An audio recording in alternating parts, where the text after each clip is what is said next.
ఎలా ఉండాలి? మనం దీవించబడాలి, సొంతంగా ఇల్లు కట్టుకోవాలి, కాపురం ఉండాలి.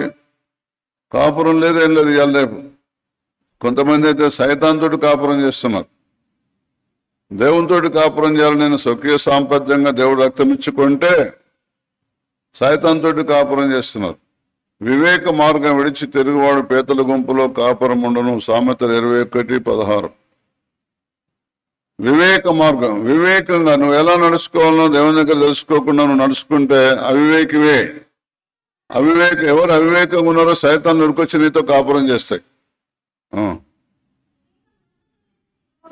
వివేక మార్గం అనగా దేవుని ఆలోచన పక్క పెట్టి నడిచేవారు దయ్యాల గుంపులతోటి కాపురం చేస్తారు. దయ్యాల గుంపుతోటి కాపురం, ఒక్కలతోటి కాపురం కాదు.